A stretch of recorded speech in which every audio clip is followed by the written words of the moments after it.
বসন্তপুর গ্রামে স্বপন নামে এক ব্যক্তি তার পরিবারের সাথে থাকত। স্বপন ছিল খুবই সরল ও সাধাসিধে।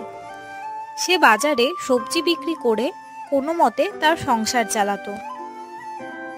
কই রে মা রূপা, তুই কি তৈরি হয়েছিস? আমি বাজারে যাওয়ার পথে তোকে স্কুলে দিয়ে যাব। তাড়াতাড়ি কর, আমার তো দেরি হয়ে যাচ্ছে। এই তো বাবা, এক্ষুনি আসছি।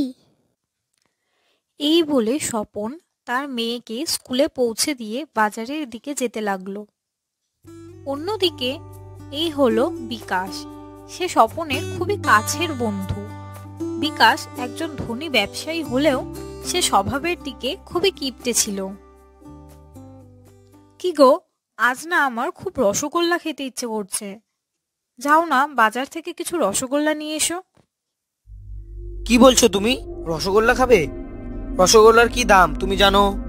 আমি রসগোল্লা আনতে পারবো না। তা পারবে কেন কিপটে? তুমি যদি এক্ষুনি গিয়ে রসগোল্লা না আনো, তাহলে আমি কাল সকাল হতে না হতেই বাপের বাড়ি চলে যাব, আর কোনোদিনও ফিরে আসবো না। কিছু হতে না হতেই বাপের বাড়ি যাওয়ার চিন্তা? না থাক, এখন গিয়ে রসগোল্লাটা নিয়েই আসি, নাহলে কাল যদি আবার সত্যি সত্যি বাপের বাড়ি যাওয়ার জন্য রওনা দেয়। আচ্ছা থাক থাক, তোমার রাগ করতে হবে না, আমি এক্ষুনি গিয়ে তোমার জন্য রসগোল্লা এনে দিচ্ছি। এই বলে বিকাশ বাজারের দিকে যেতে লাগলো। হঠাৎ তার বন্ধু স্বপনের সাথে তার দেখা হলো। আরে বিকাশ যে, কেমন আছিস? অনেক দিন বাদে তোর সাথে দেখা হলো। হ্যাঁ আমি ভালো আছি, তুই কেমন আছিস? হ্যাঁ আমিও ভালো আছি। তোর ব্যবসার কি খবর? আর চলছে কোনো মতে। বাজারে জিনিসপত্রের যে দাম, আজকাল বেচা কেনা করতে অসম্ভবই হয়ে পড়ছে। কেউ ঠিকঠাক দাম দিতেই চায় না। হ্যাঁ এইটা তুই ঠিকই বলেছিস। আমি এখন আসি রে, একদিন বাড়িতে আসিস, জমিয়ে আড্ডা দেওয়া যাবে। এই বলে স্বপন সেখান থেকে চলে গেল এবং বিকাশ রসগোল্লা কেনার জন্য দোকানের দিকে যেতে লাগলো।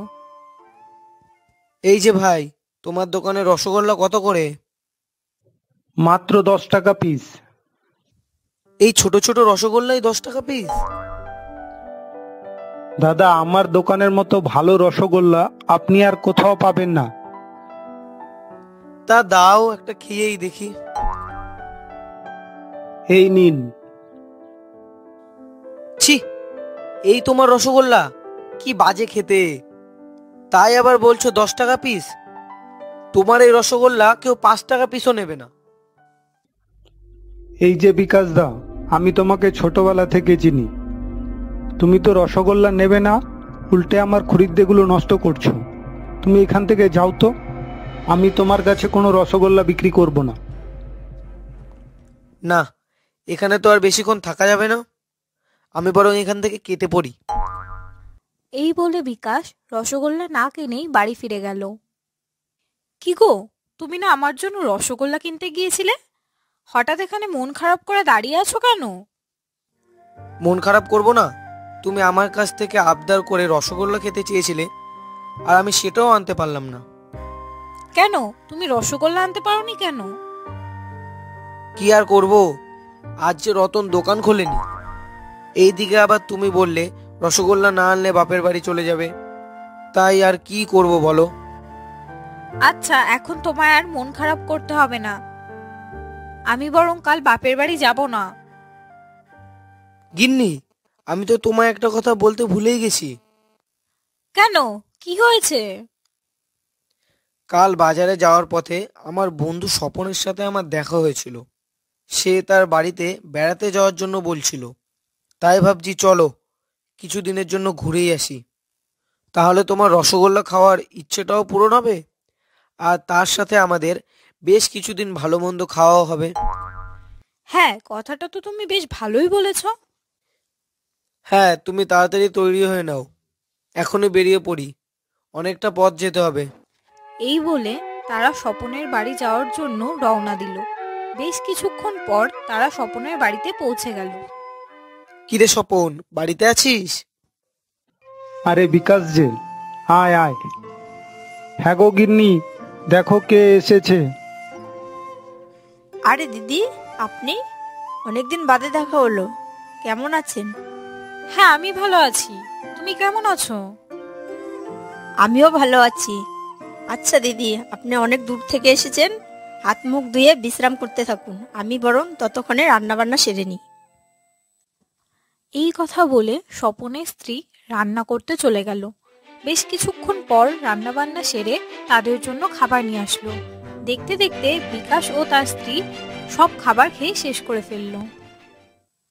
মা মা, আমার খুব খিদে পেয়েছে, আমাকে কিছু খেতে দাও না।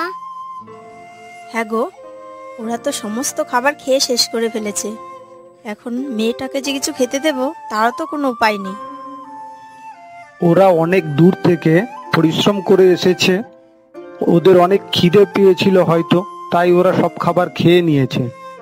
তুমি ওকে বরং অন্য কিছু খেতে দাও। মা, আজকে তো তুমি অনেক ভালো ভালো খাবার রান্না করেছিলে, ওরা সব খাবার খেয়ে নিয়েছে? ওরা রাক্ষস নাকি? ছি মা, ও কথা বলতে নেই। ওরা আমাদের অতিথি না? আমি বরং কাল তোমাকে ভালো কিছু রান্না করে দেব। এখন যেটা আছে সেটা খেয়েই তুমি ঘুমিয়ে পড়ো। এই কথা বলে স্বপনের স্ত্রী তার মেয়েকে খাবার দিতে চলে গেল। এইভাবে বেশ কিছুদিন কেটে গেল। স্বপনের স্ত্রী যা রান্না করত, বিকাশ ও তার স্ত্রী মিলে সব খাবার খেয়ে শেষ করে দিত। ফলে স্বপন ও তার স্ত্রী প্রায় না খেয়ে ঘুমিয়ে পড়ত। হ্যাঁ গো, ওরা তো এসেছে বেশ কিছুদিন হয়ে গেছে, বাড়িতে যাওয়ার তো নামই নিচ্ছে না। এইভাবে যদি চলতে থাকে আমাদের তো না খেয়ে পথে বসতে হবে। তুমি কিছু একটা করো।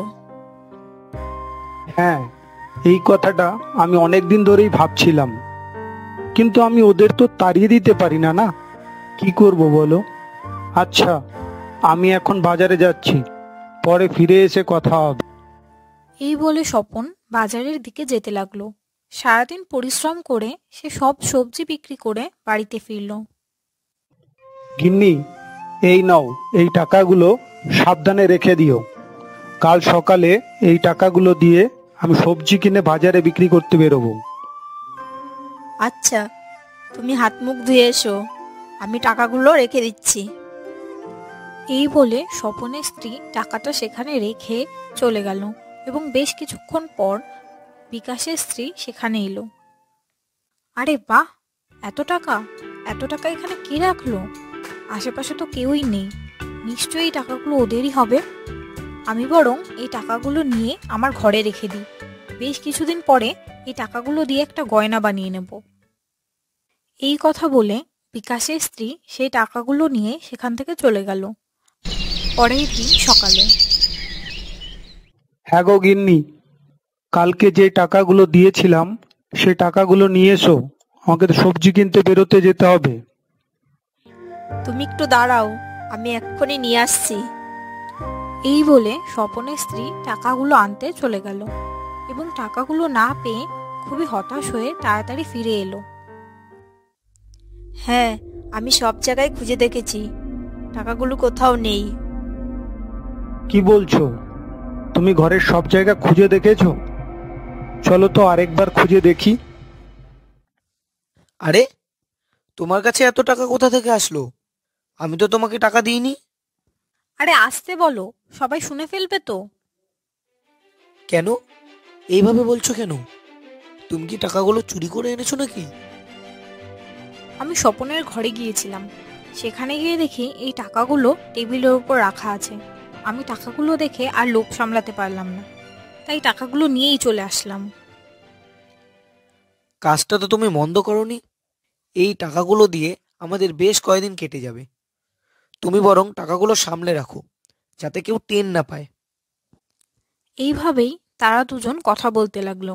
হঠাৎ তখনই স্বপন ও তার স্ত্রী তাদের ঘরে আসলো এবং এতগুলো টাকা দেখে অবাক হয়ে গেল। ছি বিকাশ, ছি! আমি তোকে এতটা বিশ্বাস করেছিলাম, আর তুই আমার ঘর থেকে টাকা চুরি করলি? না রে স্বপন, তুই আমায় ভুল বুঝছিস।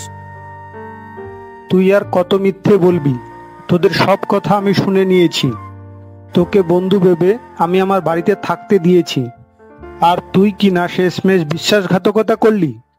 যা, এক্ষুনি আমার বাড়ি থেকে বেরিয়ে যা। ভাই স্বপন, তুই আমায় ক্ষমা করে দে, আমার ভুল হয়ে গেছে। আজ তোর কোনো কথাই আমি শুনবো না। তোর মতো বন্ধু থাকার থেকে 4টে শত্রু রাখা অনেক ভালো। বিশ্বাসঘাতক কোথাকার, বেরিয়ে যা আমার বাড়ি থেকে।